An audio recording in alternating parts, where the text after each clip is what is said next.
বলছি বলছি ভাই, এটা জায়গাটার নাম কি এখানে? খড়গপুর। খড়গপুর। তোমরা মেশিন কোথা থেকে নিয়েছো? মেশিন নিয়েছি আমার মা কালী অটোমোবাইলস থেকে। মা কালী অটোমোবাইলস থেকে।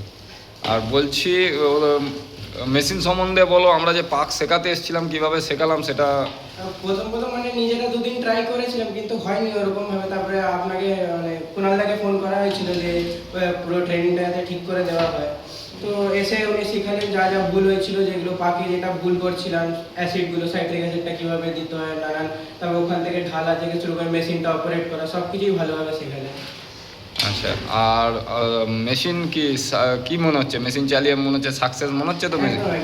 মেশিন কীরকম মনে হলো? তুমি যে মেশিন নিজে চালাচ্ছ? নিজে চালিয়ে তো খুব ভালোই লাগলো। প্রথম একটু মানে নার্ভাস লাগছিল যে পারবো কি পারবো না, তারপরে লাগলো কি না পারবো।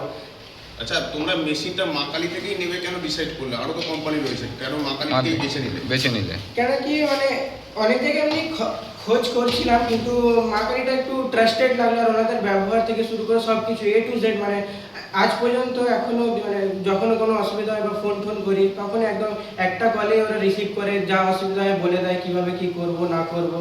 তো ওইটাই ভালো লাগে। কাস্টমার সার্ভিসটা খুব ভালো। খুব। আচ্ছা, যদি কেউ নিতে চায় মেশিন, তাহলে তোমরা রেকমেন্ড কোন জায়গায় করবে? অনেক জায়গায় ঘুরেছো। আমি মা কালীটাই করবো, কেন কি বেস্ট, আমার তো ওটা বেস্ট লাগলো একদম। ওনাদের ব্যবহার থেকে শুরু করে, তারপরে ওনাদের মেশিনও খুব ভালো। তারপরে যদি কোনো অসুবিধা হয় ওর পরে যারা ট্রেনিং করাতে আসেন ওনারাও খুব ভালো। আচ্ছা, যখন তোমরা মা কালীতে মেশিন নিতে গেছিলে তখন তাদের ব্যবহার কেমন পেলে বা আতিথেয়তা কেমন পেলে? খুব ভালো। যাওয়ার পরে জল থেকে শুরু করে খাওয়া দাওয়া, তারপরে পুরো একদম মানে মনেই হচ্ছিল না কি কোনো বাইরে গেছি, মনে হচ্ছিল কি এমনি ঘরের মধ্যেই গিয়ে ওরকম ভাবে ট্রিট করছিল আমাদেরকে।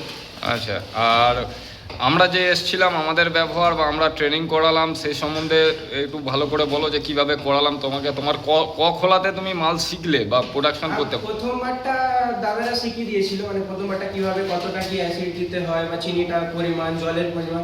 তারপরের বার থেকে আমি আজকে পর্যন্ত আমি 4 বার করলাম, নিজেই করতে পারছি, আপাতত ভালোই করছি। কিন্তু একটু মানে রোজ করতে হবে, তাহলে ভালোভাবে আরো হবে।